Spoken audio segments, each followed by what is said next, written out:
my name is Reno, and this is my client Adriana. And today we're going to be going through a squat sub-max rep test. So essentially we're going to be testing your 1 rep max for the dumbbell squat. And I picked this exercise because your SMART goal, you wanted to increase your overall core and lower body strength and functionality. And so the squat is going to be very important because it's a compound exercise that's working many muscles of the body, and it has very important applications to daily activity, functionality, and athletic movements as well when we transition over to power. And so we're going to be going through a few different sets, increasing the weight each time until we get closer to what we think is your 1 rep max.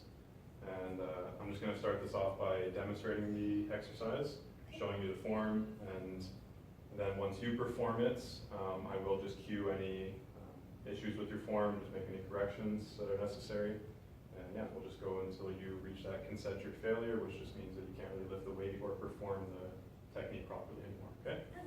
So we'll jump into that. I'll start a push exercise here. Okay, so I'm just gonna pick up the dumbbells, put them at your side here. Actually, I'm just gonna turn this side. So your dumbbells at the side, okay? Stand up nice and tall with your weight evenly distributed over your feet. You want to make sure that your feet is in contact with the ground all around your foot, not just in a couple spots, like if you're leaning forward on the toes or leaning back on the heels. Use your whole foot. Get them nice and planted, and then make sure to get your sternum, which is just this area of the chest here, up nice and tall. Shoulder blades are going to be pulled back, so retracted and depressed. Okay, so that makes a nice, strong, rigid upper back. And then the last thing is just engage your core. And then you're going to be going down into that squat position that we've done previously. So you're going down, this, keeping your core engaged, keeping your neutral back. Okay, sternum still up high from here. Knees are going just over your toes, just a little bit. And then from there, you're going to be pressing through the ground and driving your hips through and coming back to the top. Okay, so give that a try.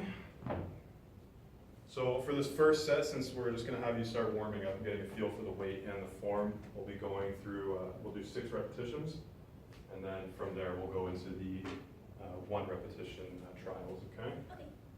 So whenever you're ready. All right. Good. Shoulder blades back and down. Good. Core engaged. Looking forward, sternum nice and high. Feet are shoulder width and firmly planted, so that's good. All right, and when you're ready. Good. Yep.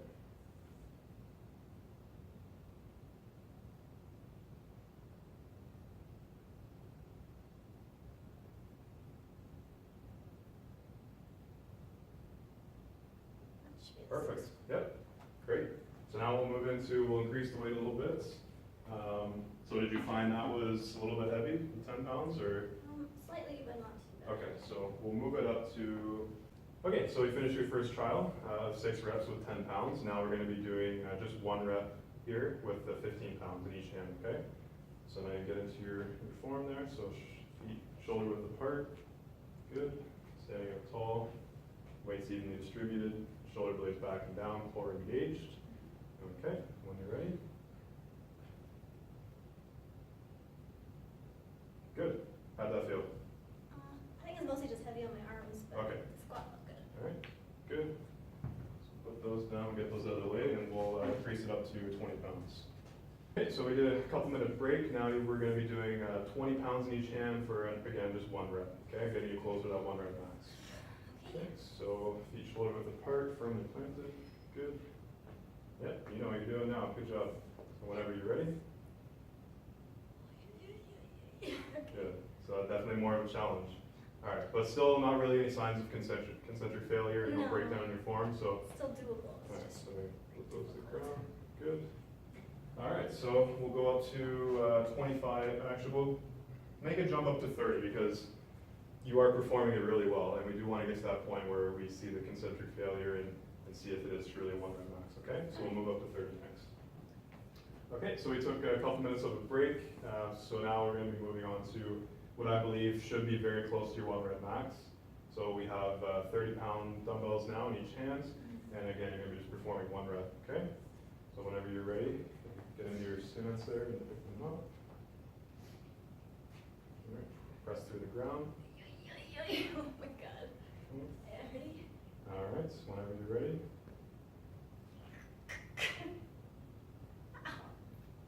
Okay, I'm going to perform one more, just try and go a little bit lower. Everything else looked pretty good. Okay, that was good. All right, now you can just let them down, drop them on your sides. Good. All right. So your form was starting to break down just a little bit. Your knees were starting to come in just slightly, and you weren't able to go down as far. So I would say that is very close to your 1 rep max. I think 35 would be your overall 1 rep max. So now we're going to be attempting what I believe is either your 1 rep max or very close to your 1 rep max, 35 pounds. So again, it's going to be a lot more challenging. Of course, you are just going to be expected just to do 1 rep and then drop the weight. But if for any reason you can't lift it, or you get halfway through any part of the range of motion where you feel you can't perform safely, or you feel some discomfort or pain, just drop them back down on your sides, okay? Okay. So we'll try that for 35 pounds in each hand, just 1 rep. Okay, good. Squat down, tighten up your upper thigh. No? I cannot. Okay, that's perfectly fine. So it is a little bit heavier than I thought. So I think since 30 pounds in each hand is what you could perform with relatively good form. You had a little bit of break points in your form, but with those slight tweaks, I think the 30 pounds in each hand would be good and safe for you. So we'll use 60 pounds total, 30 in each hand, to determine your other rep ranges, okay? Okay, so I've done the calculations. So if we were looking at using your 1 rep max and using these calculations that I've just done, this helps me calculate other rep ranges that you'll use in different parts of your, or different types of training in your program. So if we're looking at around 3 reps, you'd be using about 27.5 pound dumbbells in each hand. 6 reps would be around 25 pounds in each hand, and then 9 reps would be around 22.5 pounds in each hand, just working with the dumbbell increments that we have. Those are the closest numbers. So that just gives you an idea of why we do 1 rep max assessments. It's just to use for certain calculations, determine where you're starting or where you're at in your program, and just kind of track your progress. So now we will move on to the next exercise, which is going to be a push-up assessment, okay?